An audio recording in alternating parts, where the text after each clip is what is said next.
제3장 특수교육의 어제와 오늘 수업 시작하겠습니다.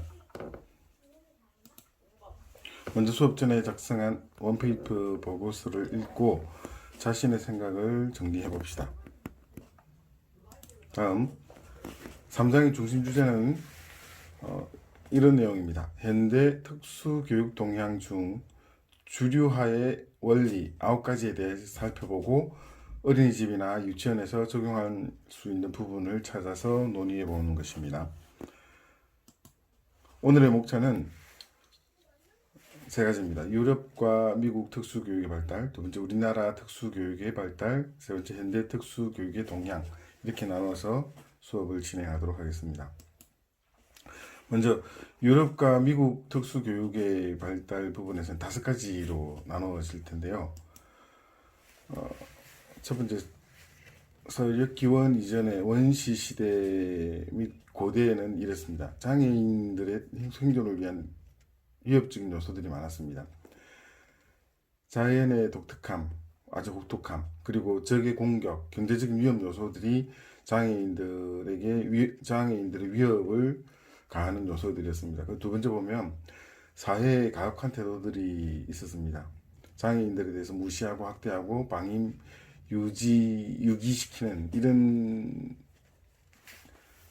형태의 사회 제도가 그 사회 모습이 있었고, 그 다음에 농인에게는 감시인, 시민의 권리와 의무가 박탈되었고, 맹인에게는 강제 구글, 그리고 강제 노역, 심지어 성노예까지 되는 그런 경우가 많았습니다. 정신지체인들은 광대 역할을 할 경우도 많았고요. 세 번째, 장애인에 관한 법이 고대 사회에 있었던 부분도 있습니다. 고대 히브리법에 보면 유대 율법이나 탈무드나 미드라시 같은 유대인들의 경전입니다. 지금 현재 우리가 보통 쓰고 있는 현대 사회 와서는 기독교에서 쓰고 있는 성경의 내용이기도 합니다. 거기에는 장애인이나 가부나 고아나 가난한 자들에게 특별히 배려를 해라. 그들이 배고프지 않도록 배려하라는 그런 내용들이 있었습니다. 다음 두 번째 중세 기독교의 보급과 발전기로 보면 중세 기독교가 시작된다고 볼 수 있는 게 니케아 종교회의 이후에 시작됐다고 볼 수가 있습니다. 정확하게 본다면은 591년 이후로 중세 시대지만 약간 이제 서로 걸쳐져 있기 때문에 니케아 종교회의 이후로부터 봐도 무방할 겁니다. 기독교의 활발한 보급과 발전이 일어났고, 그때 기독교가 가지고 있는 정신인 이웃사랑의 교리, 그리고 자비와 동정심이 아주 많이 발현될 수 있었습니다. 그렇지만 장애인을 무시하고 학대하던 종래의 태도가 그렇게 많이 변화되지는 않았고요. 어떤 변화가 일어나는 요소가 되긴 했습니다. 그것이 기독교의 정신을 통해서 일어났었던 겁니다.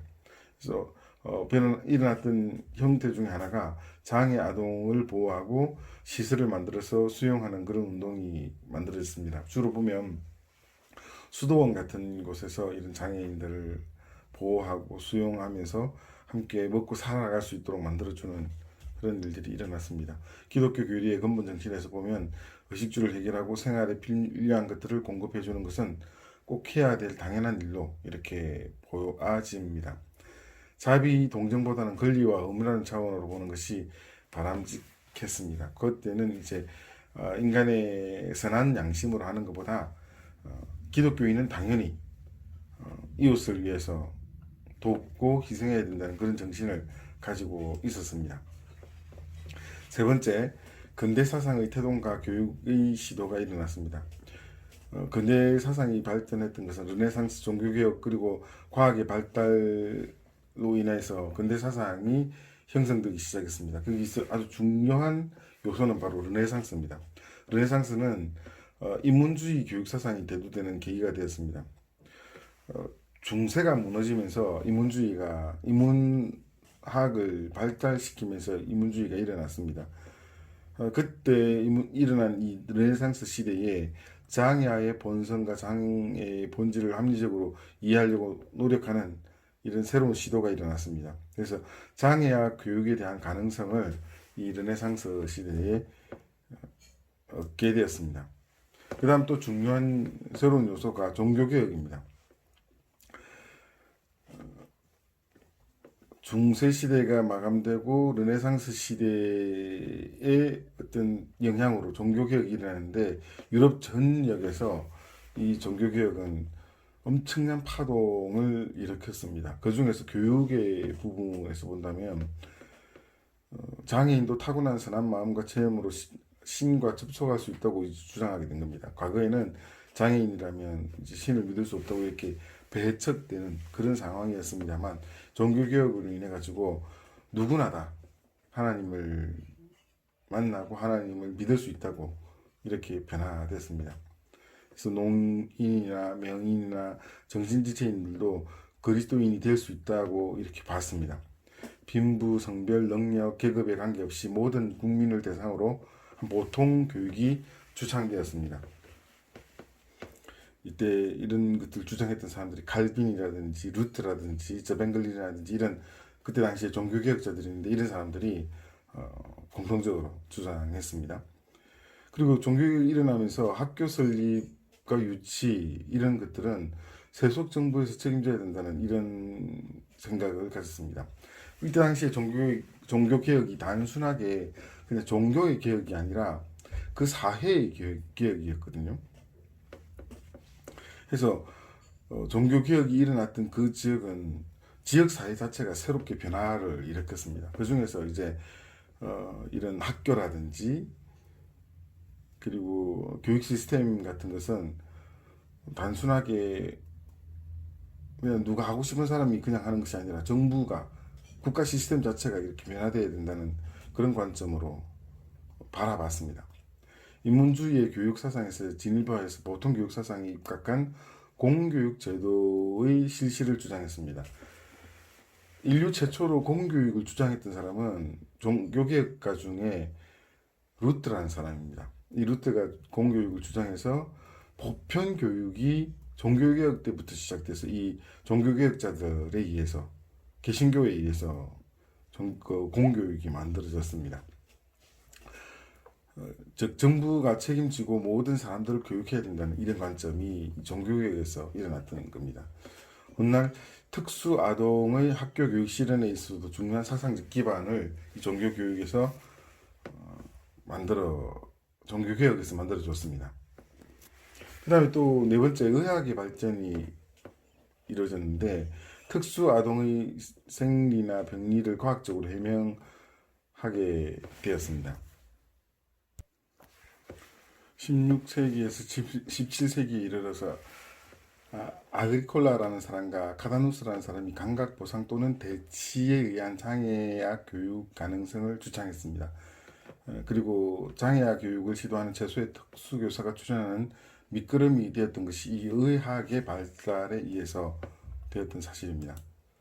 그 다음 다섯 번째, 최초의 특수교사, 농아 교사가 스페인의 베네딕트 수도사 중에 폰즈라는 사람이 있습니다.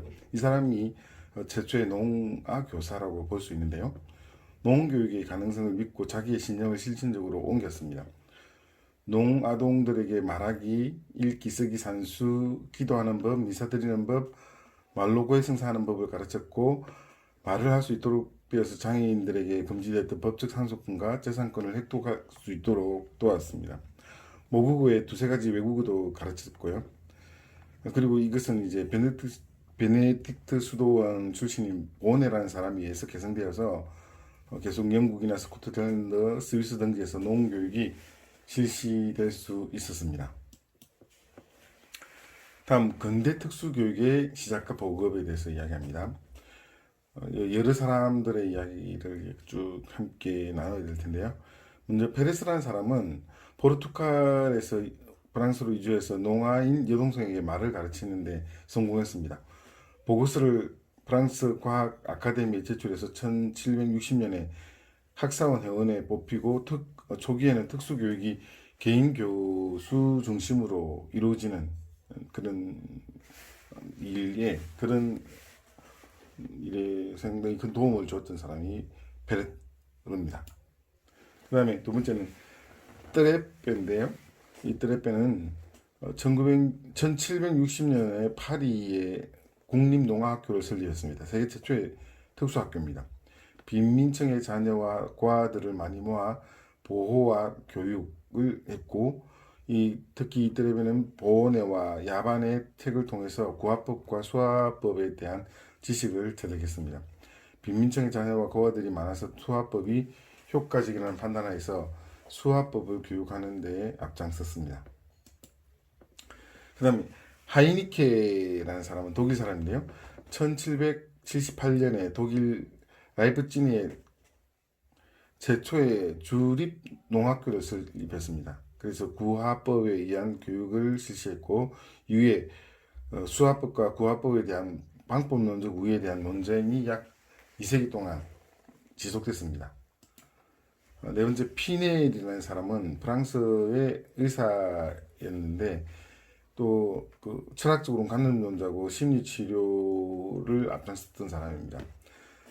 정신병자들을 인도적으로 보호해야 한다고 주창했고, 치료의 윤리로 채찍과 쇠사슬과 철장 대신에 친절과 온유와 이해가 바탕되어야 된다고 이야기했습니다. 정신병은 악령, 마법, 달의 영향, 죄, 부도덕으로 인한 것이 아니라 질병으로 확신했습니다. 이 피니엘에 의해 가지고 그 전까지만 해도 정신병자들은 일종의 그 귀신 들렸다고, 이 축기를 해야 된다고 치료 방법을 그 축기하는 방식으로 했습니다. 그것이 예를 들어 뭐 채찍으로 때린다든지 쇠사슬에 묶어둔다든지 가다둔다든지 이런 방식을 썼는데, 그것이 아니라 정신병으로 심리 치료를 해 나갈 수 있는 방안을 만들어냈던 사람이 비넬입니다. 다섯 번째 아위라는 사람은 1783년에 파리의 최초의 맹학교를 설립했습니다. 읽기 지도를 위해서 볼록문자 인쇄와 지도와 악보를 사용했고, 여러가지 직업 교육을 또한 실시했으며 큰 성공을 거두고 난 후에 정부에서 국립명인 시설을 설립하게 되는 계기를 또 마련했습니다. 여섯 번째, 이따르라는 사람은 프랑스의 의사인데, 이 사람은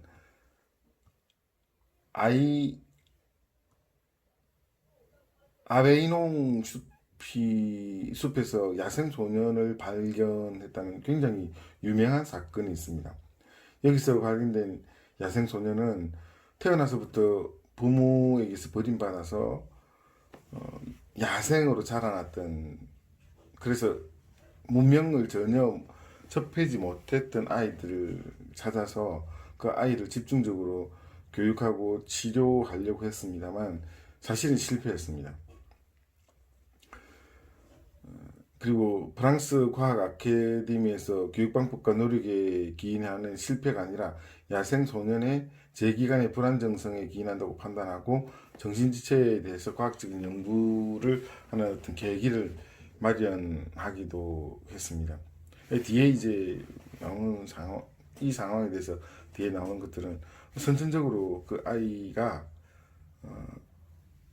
문명과 단절돼서 이상이 생긴 것이 아니라 원래 지체장애다, 이렇게 밝혀졌습니다.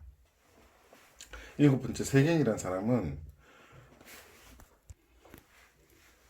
잇따라 예방법을 발전시켜 생리적 방법에 기초한 정신지체화 교육을 실시했습니다. 여덟 번째, 브레유라는 사람은 파리 명예학교를 졸업한 우수한 학생이었습니다. 이 학교 교사로 임명받아서 일하는 중에 볼록 점자를 고안하고 맹아동들이 글을 읽을 수 있는 길을 열어줬습니다. 그래서 지금 현재 전 세계적으로 있는 이 볼록 점자를 만들어냈던 사람은 1800년대의 사람 브레뉴입니다. 그 다음 테드라는 사람이 있는데, 이 사람은 농아 소녀의 개인 교수였습니다. 블레이드 우드의 구화법을 배우려고 영국에 가서 배우지 못하고 예의치 않아서 파리 농학교로 가서 수학법을 배워서 그 학교의 청각장애인 교사 클레르와 함께 귀국합니다. 코네티켓주의 하드포드에서 미국 최초의 특수학교를 설립하고 1864년에 그를 기념해서 세계 최초로 장애인을 위한 대학 국립 켈루텍 대학을 설립하게 됩니다. 열 번째, 호웨이라는 사람이 있는데 호웨이는 1832년에 북미 최초의 명학교 창립을 하고 교장이 됩니다. 후에 버킨스 명학교로 이름이 개명됩니다. 맹인들도 동정받지 않고 교육을 통해서 존엄성과 유용성을 획득할 필요가 있다고 이렇게 주장했습니다. 그 다음에 몬테소리라는 사람인데 11번째, 굉장히 유명한 사람이죠. 이탈리아에서 정신지체 아동을 위해서 일했고 이따르와 세경이 개발했던 감각훈련법을 통해서 아동들이 자료를 스스로 선택하고 자기 진도에 따라 자유히 사용할 수 있는 방법을 모색하는 교육을 했습니다. 자기 교육이 이루어질 수 있는 특수한 방법으로 자료를 사용했고 자료는 길이, 폭, 높이, 색깔, 결, 무게, 크기, 형태 등에 대해서 직접 경험할 수 있도록 만들었습니다. 정신지체를 위한 교육 및 재활 프로그램 설계에 도구적으로 접근했습니다. 정신지체는 의학적인 문제가 아니라 교육적으로 해결해야 할 문제라고 주장했고요. 특수교육에서 터득한 지도법과 아동이 구체적인 경험을 할 수 있도록 설계된 자료를 이용해서 유아 지도법을 개발했습니다. 그 다음 클루즈는 1832년에 독일에서 지체장애 교육시설을 처음 만들었습니다. 지체장애 특수학교는 1851년에 영국의 메레본드에 처음으로 또 설립이 됐습니다.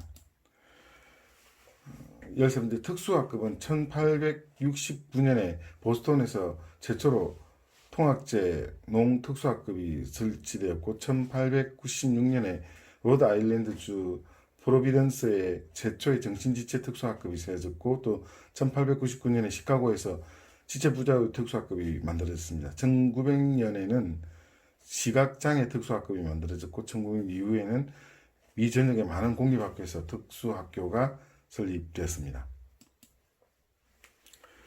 다음 20세기 초중반기 상황입니다. 19세기 후반에는 20세기 초에 많은 선구자들이 특수 아동들에게 가장 적절한 교육을 제공하는 노력이 현대 특수교육 실천과 체제의 밑거름이 되었습니다. 그때 노력했던 많은 사람들에 의해서 지금 특수교육이 보편화되어 가고 있었던 거죠. 초기 수년간 특수교육은 어땠는가 하면 새로운 아이디어에 대한 신선한 충격으로 인해서 매우 정력적이고 낙관주의적인 태도를 가졌습니다. 그래서 특수아동들도 교육하면 얼마든지 일반 아동들처럼 될 수 있다, 이런 생각을 많이 가졌습니다. 그때는 1900년대 초에는 특수아동에 대한 생각이 점차 비관주의와 두려움으로 휩싸이고 일탈 행동을 통제하기 위한 강압적인 방법으로 발달됐습니다. 초창기에 이렇게 좀 좋게 선하게 발달됐던 교육 방법이 해보니까 안 된다 해서 다시 좀 비관적인 상황으로 바뀌어갔던 겁니다. 이런 대표 현상은 일반 대중의 편협적인 태도 그리고 가설에서 비롯된 겁니다. 어떤 내용인가 하면 장애인들은 유전에 있어 발생하기 때문에 교육을 통해서는 해결할 수 없다고 생각하는 겁니다. 재질로 그렇게 태어나니까, 그리고 부모가 그래서 아이도 그러니까 뭐 아무리 교육해도 소용이 없다는 거죠. 그 다음에 정신지체 시설에서는 일상 생활 양식에 대한 훈련에 노력을 기울였습니다. 그 다음 중도 정신지체를 위한 교육비와 교육 무용론이 등장해서 교육 프로그램을 중지하는 사례가 종종 발생했습니다. 두 번째, 우리나라 특수교육의 발달에 대해서 이야기합니다. 우리나라도 초기에는 서양인처럼 장애인에 대한 편견과 조소적인 태도가 많았습니다. 서양의 원시 및 고대사회에서 극단적으로 비인간적인 처우를 했던 것처럼 우리나라도 좀 장애인에 대한 편견이 아주 심했습니다. 우리나라 교육의 고유의 가족 제도에는 장애인들을 어느 정도 받아들일 수 있는 그런 포용이 있었습니다.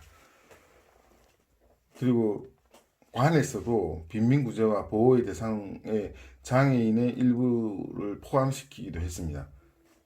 서양에 비해서 자비와 보호 사상이 더 나았다고 볼 수 있습니다. 왜 그러는가 하면 우리나라가 유교적인 의식을 가지고 있었기 때문에 그랬을 거라고 생각할 수 있습니다. 현대적 교육을 소개해보면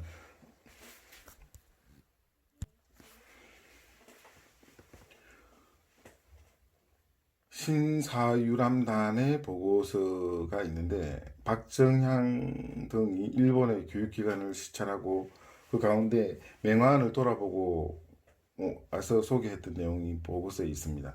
서유견민록에는 6.1준이 유럽 특수교육에 대해서 비교적 자세하게 소개했던 내용이 있습니다. 우리나라 최초의 특수교육은 미국 의료 선교사인 홀 여사에 의해서 시작됐습니다. 1894년에 평양의 한 맹소녀에게 점차를 가르치기 시작했고 1898년에는 보다 체계적인 교육을 했습니다. 1900년에 평양 정진소학교에 맹소녀를 위한 특수학급이 개설됐고 홀 여사가 이익면을 중국 제후에 보내서 농교육 방법을 배우게 합니다. 그래서 이익민이 그 학교에 있었던 생들과 함께 귀국해서 1909년에 처음으로 농교육을 시작하는 것이 우리나라의 최초의 특수교육입니다. 그 다음 일제하에 특수교육이 진행되는데 이때는 좀 우리나라의 국군이 많이 찬탈되었기 때문에 조선 총독부에 의해서 1912년에 재생원 관제 제정 그리고 공포됩니다. 1913년에 재생원 안에 맹화부가 만들어지는데 국민보호 교육을 위해서 실시됐습니다. 그렇지만 우리나라 학생들은 극히 일부 학생이고 거의 다가 일본 학생들에 의해서 그 학교가 운영됐었습니다. 한글 점자가 제정되었던 것이 재생원 맹화부 교사 박두성에 의해서 만들어집니다. 1923년에 조선점자연구위원회가 조직되고 1926년 11월 4일에 훈맹정음이 공포됩니다. 한국 최초로 설립된 특수학교는 이창호 목사가 1935년에 평양에 광명맹화학교를 설립하고 이게 최초입니다. 그 다음에 1937년에 서울의 동대문 공립국민학교에 신체흑야가를 위한 특수학급이 개설됩니다. 다음 미군정청에 의한 특수교육이 실시되는데 1945년에 일제로부터 독립한 우리나라가 미군정의 통치를 받기 시작합니다. 이때 재생원 맹화부의 학제 및 교육 내용과 수준을 일반 초등교육의 결과 동일하게 개편하게 됩니다. 국립맹화학교로 개칭이 되고 근대 특수학교 교육의 기틀을 마련하게 됐습니다. 1947년에 특수교육기관이 보건사회부에서 문교부로 이관되고 중등과가 처음으로 설치됩니다. 초대교장의 윤백원은 한글 지문자를 제정하고 청각장애인의 농교육 발전에 크게 기여했습니다. 강북위에 특수교육이 발달됐습니다. 이영식 목사에 의해서 1946년에 대구맹화학원이 설립됩니다. 1949년에 제정된 교육법에 특수교육 실시 규정이 명시되고 1950년에 서울맹화학교에서 보통 4분과를 설치해서 중학교 졸업자에게 3년간 교육시켜서 자격증을 부여하고 1964년에 그 시스템은 폐가가 됩니다. 그 다음 1953년에 공립 제주맹화학교가 최초로 설립됩니다. 이렇게 갑자기 제주맹화학교라는 게 나오는 게 사실 이때가 6.25 전쟁 때입니다. 그래서 전쟁통에 이 장애인들의 교육을 위해서 제주도까지 내려가서 가장 안전한 곳에서 교육을 했던 것으로 볼 수 있습니다. 1955년에 부산맹화학교가 설립되고요. 1960년대까지 공립정신지체학교가 2개교 더 설립됩니다. 사립학교는 1950년대에서 1960년대를 거쳐서 27개 학교가 만들어집니다. 사립특수학교의 대부분이 기독교 정신에 입각한 보호시설을 겸합니다. 그래서 이때 보면 장애인을 위한 장애학교가 거의 모든 학교들은 사실 기독교에서 설립을 했었습니다. 특수학교의 급속한 발전이 이루어지는데 1977년에 12월 31일에 특수교육진흥법이 제정 공포되고 1979년 1월 1일에 특수교육진흥법이 시행됩니다. 우리나라 특수교육은 비약적으로 발전하게 됩니다. 94년 1월 7일에 특수교육진흥법이 전면적으로 개정 다시 공포되는데 유치부, 초등부, 중학부, 고등부 및 전문과정이 양측 질적면에서 제도약을 할 수 있는 법적 기틀을 마련했습니다. 장애인들에 대한 특수교육법이 제정돼 2007년에 5월 25일에 제정되고 2008년 5월 26일에 시행됩니다. 특수교육진흥법이 자동으로 폐지됩니다. 현대 특수교육의 동향을 보면 첫 번째 정상화 운동과 그에 따른 변화가 있습니다. 정상화라는 것은 장애인들이 일반 사회에 더 많이 통합되어야 한다고 주장하는 배경을 가지고 있습니다. 장애 학생을 위한 특수교육 수단은 일반 학생과 동일해야 한다고 주장하는 것이 정상화 교육입니다. 두 번째 탈수용화가 있는데요. 60년대에서 70년대 사이 장애인들을 시설에서 나오게 해서 지역사회에 소속되게 만들려고 하는 것, 이것이 탈수용화입니다. 즉 시설 안에 갇혀있던 의도되지 않았던 갇혀있었던 장애인들을 일반인들과 함께 생활할 수 있도록 만들어 나가는 것이 탈수용화였습니다. 이때 장애인들이 가족과 함께 생활할 수 있는 방안들이 계속 강구됐었습니다. 세 번째 주류화란 특수학교나 분리된 시설에서 교육받던 장애 아동들을 최소 제한적 환경에서 교육받을 수 있도록 하는 정책입니다. 이 최소 제한적 환경을 제공하기 위해서 교육 배치 방안 9가지가 있는데 일반 학급에 해야 된다. 그 다음에 순회 교사 서비스가 있어야 된다. 상담 전문가가 있어야 된다. 시간제 일반 학급을 운영해야 된다. 학습 도움실이 있어서 특수아동들이 학습하는데 도움을 받을 수 있어야 된다. 독립된 특수학급이나 종일제 특수학교가 있어야 된다. 기숙제 학교가 필요하고 가정 및 병원에서 병행되는 그런 교육 지원이 필요하다. 이런 것들이 주류화를 하기 위해서 필요한 9가지 교육 배치 방안입니다. 다음 완전 통합 교육에서 특수 교육을 일반 교육 체제에서 포함시켜서 완전히 통합된 단일 체제를 주장하는 것입니다. 이 완전 통합 용어에 대한 대다수 동의하는 요소 3가지는 첫 번째, 장애 아들이 모든 일반 교육에 참여해서 분리된 특수학급이 필요 없다는 겁니다. 그리고 모든 장애 아들은 일반 교육에 그냥 함께 참여하는 겁니다. 그것은 이제 장애의 중증과 경증에 관계없이 다 참여시켜야 된다는 그런 의미를 가지고 있죠. 장애 아들이 자신의 집 주변에서 비장애 아들이 다니는 학교에 등교해야 된다고 봅니다. 그러니까 모든 일반 학교는 장애 아들과 함께 공부해야 된다는 이런 개념입니다. 장애 아들이 1차적인 책임이 특수교육이 아닌 일반 교육에 있다고 봅니다. 그래서 특수교육을 따로 나누는 것이 아니라 일반 교육 안에서 이 장애 교육이 함께 이루어져야 된다고 보는 것이 완전 통합입니다.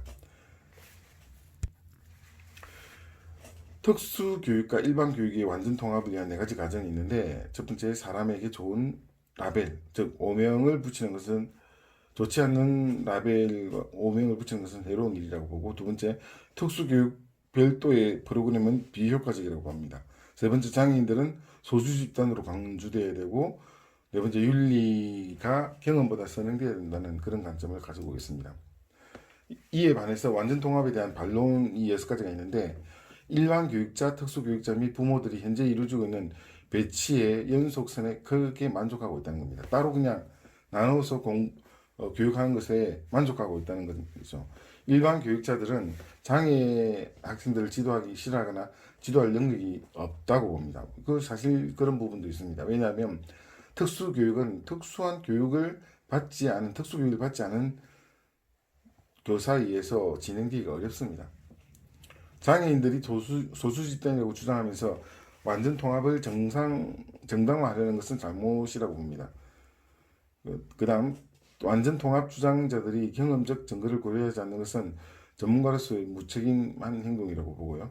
현재까지 나타난 경험적 증거가 완전 통합을 지지하지 않는다고 봅니다. 어느 한 가지 특별한 전달 모델만 지지하는 자료가 없는 상태에서 교육자들은 배치된 연속성을 유지해야 된다고 보기 때문에 완전 통합을 지지하지 않는 사람들이 있습니다. 그럼 두 번째로 평생교육체제가 도입되고 있습니다. 이건 최근 경향인데 특수교육 서비스는 학년기를 벗어나 전 연령대로 확대되고 있습니다. 그래서 첫 번째, 특수화 조기 교육이 의무화됐습니다. 둘째, 특수화가 학교 졸업한 후 일상생활을 위한 전환 서비스를 확대해야 된다고 봅니다. 그래서 그런 것에 대해서는 첫 번째, 수입 있는 일자리를 창출시켜줘야 되고, 두 번째는 독립해서 살 수 있도록 해줘야 되고, 세 번째, 도움 없이 지역사회를 이동할 수 있어야 된다고 봅니다. 입법과 소송에 대한 특수아동의 교육권 보장 부분에서는 장애인의 교육권 6가지가 필요하다고 봅니다. 첫 번째, 완전히 수용돼야 되고, 두 번째, 비차별적인 평가가 필요하고, 세 번째, 정당한 절차가 필요하고, 네 번째, 제한적 환경의 최소화, 다섯 번째, 개별적 교육의 프로그램, 여섯 번째, 부모가 참여하는 교육이 되어야 된다고 봅니다. 시간 여기까지 수업입니다. 감사합니다. 다음은 4장 지적장애 아동의 특성과 지도를 실시하도록 하겠습니다. 수고했습니다.